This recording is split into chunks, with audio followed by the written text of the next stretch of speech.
Oi, gente, nós estamos aqui então para a nossa aula, videoaula, perspectiva cônica com um ponto de fuga. Então, essa matéria é para o pessoal da Geometria Descritiva 2, tá? E nós vamos estar realizando então esse exercício em casa, de acordo com o material que vocês já possuem, tá?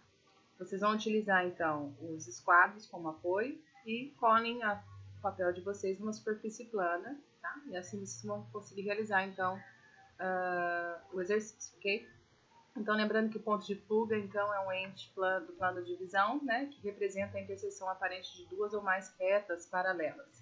Segundo o observador, num dado momento, ele também pode ser chamado de apenas de fuga.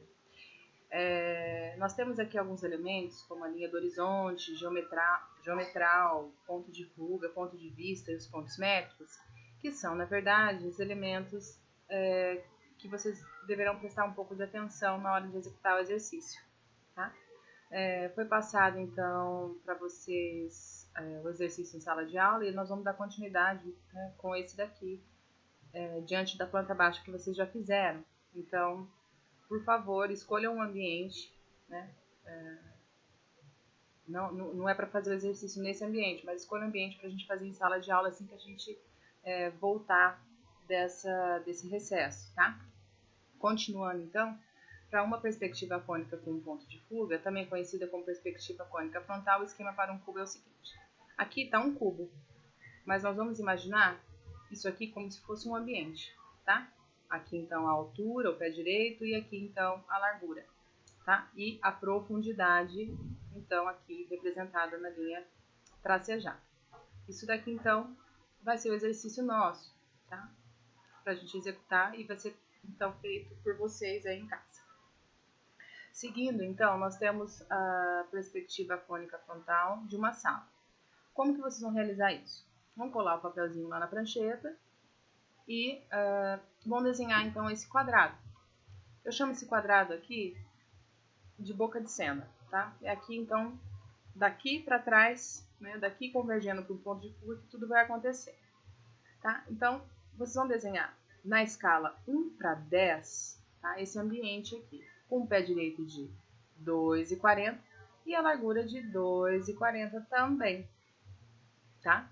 Bem simples, por enquanto. E essa linha do horizonte aqui, nós vamos chamar ele de olhar do observador, linha do observador, ou seja, é a sua altura. É como se alguém estivesse olhando, né? E aqui, né, como posição do observador, ele vai ter uma altura média de 1,60 m. Por isso que aqui eu peço, ó, a linha do horizonte deve ter em média 1,60 m. Né? Assim, a gente consegue, então, ter uma média, né, de altura. Lembrando que a maioria já deve estar sabendo mexer na escala, né? Lembrando que nós vamos cortar um zero, né? Então, nós temos a escala 1 para 1, adicionando mais um zero aqui, nós temos a escala 1 para 100. O que eu estou pedindo aqui é a escala 1 para 10. Você, então, delimitando o espaço e delimitando a linha do horizonte, a gente vai prosseguir para o próximo passo. A linha do horizonte, então, é a minha linha dos olhos. Então, é como se eu tivesse 1,60 m a altura dos olhos. E esse ponto de fuga, né, eu vou, então, escolher uma posição nessa linha do horizonte, que é a linha LH, para que meu desenho vá convergir todo para esse ponto. Então, eu posso puxar ele um pouquinho mais para a direita, um pouquinho mais para a esquerda, você que escolhe.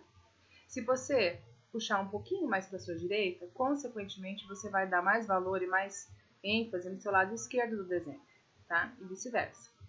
Eu escolhendo nesse ponto aqui, nessa linha do horizonte, escolhendo o meu ponto de fuga, independente do local, tá?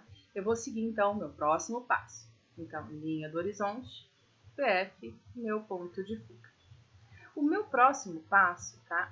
Vai ser, então, a distância que eu estou do meu objeto. Então, a distância é meu PV, que eu vou chamar, então, de ponto de vista. Então, eu vou colocar este PV a mais ou menos uns 4 centímetros, ou 4 centímetros na minha escala, né, que eu vou estar utilizando, na escala, no tamanho comum da minha régua, 1 para 100, 4 centímetros, ou na escala 1 para 10 seria 40 centímetros, tá? Então, eu vou posicionar o meu PV perpendicularmente ao meu PF, do jeito que está aqui. Então, observem que essa distância aqui não é tão grande, tá? É como se eu tivesse realmente, então, a uns 40 centímetros da minha boca de cena, que eu chamo, deste ambiente que eu quero fazer a perspectiva. Então, tracei a linha do horizonte, escolhi meu ponto de fuga, perpendicularmente eu solto, então, o meu PV, ok? O meu próximo passo, observem que aqui eu tenho uma semicircunferência. Essa semicircunferência, ela é exata, tá vendo? E isso pode ser feito com o meu esquadro a 45 graus. Vocês lembram lá do jogo de jogos de esquadro? Nós temos então esquadros de 30, 60, 90 e 45, 45, 90. Nós vamos utilizar então o de 45 para traçar então, tá, essa distância. Não precisa necessariamente ser curva.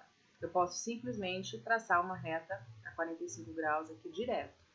Em consequência disso, eu vou encontrar então o meu ponto métrico 2 e meu ponto métrico 1.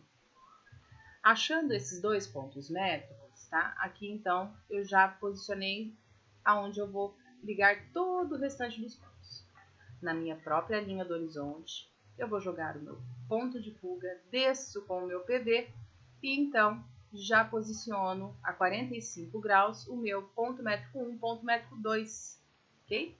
Observe que eles vão até sair para fora do desenho, tá? Sempre nessa linha do horizonte, beleza? Assim que eu, já defini esses pontos, eu vou traçar então com linhas bem suaves, esses pontos convergendo aqui para o meu ponto métrico. Então, do meu cantinho que eu vou chamar de A, eu vou soltar então uma linha do meu ponto A até meu PM2, do meu ponto D de dado até o meu PM2. E, consequentemente, no meu P1, eu vou também soltar então meu ponto C até o meu ponto PM1, o meu ponto B até o meu ponto PM1, ok? Assim, então, eu já montei aqui, fiz toda a minha perspectiva, já está montada, já está armada. Fica muito fácil, então, de eu continuar com o meu desenho. Agora, observe o seguinte. Depois que eu defini meus pontos métricos, eu vou, então, definir as paredes do meu ambiente. Teto, chão, parede 1, parede 2. Como? Vou puxar direto para o ponto de fuga os meus pontos A, B, C, D. Dessa forma, convergendo ele lá para o meu ponto de fuga, eu consigo já enxergar aqui uma perspectiva de profundidade, ok? Então, você vai definir aqui as paredes, as vértices do seu ambiente. A, E, eu posso chamar B, F, C, G, D, H. Então, aqui eu já estou com o ambiente já praticamente armado. Exatamente aonde as minhas linhas guias, que eu vou chamar aqui dos meus pontos métricos, dos meus pontos métricos, bateu nessas linhas de convergência, eu vou ligar então esses pontos e vai então surgir o fundo do meu ambiente. Lembrando que esse ambiente, primeiramente, ele é um cubo, então ele é 2,40 por 2,40 e a profundidade aqui não vai estar 2,40 no papel, mas subentende-se que também vai ter 2,40. Por isso que, quando eu soltei essas linhas do meu PM2, do PM1, eu já defini aqui com a conversão aqui das minhas vértices do meu ambiente, exatamente nessa interseção aqui das linhas, eu vou ligar, olha, E, F, G, H. Então, eu já consegui fazer o meu ambiente de acordo com essas informações. Parece simples, mas quando a gente começar a soltar isso no ambiente que vocês vão escolher, no ambiente que nós vamos fazer em sala de aula, vai complicando um pouquinho, tá bom? Eu espero que vocês tenham entendido. Esse material já está disponibilizado no AVA, e vamos tentar então fazer com que dê certo isso. Eu vou passando para vocês mais tópicos para frente, ok? Muito obrigada.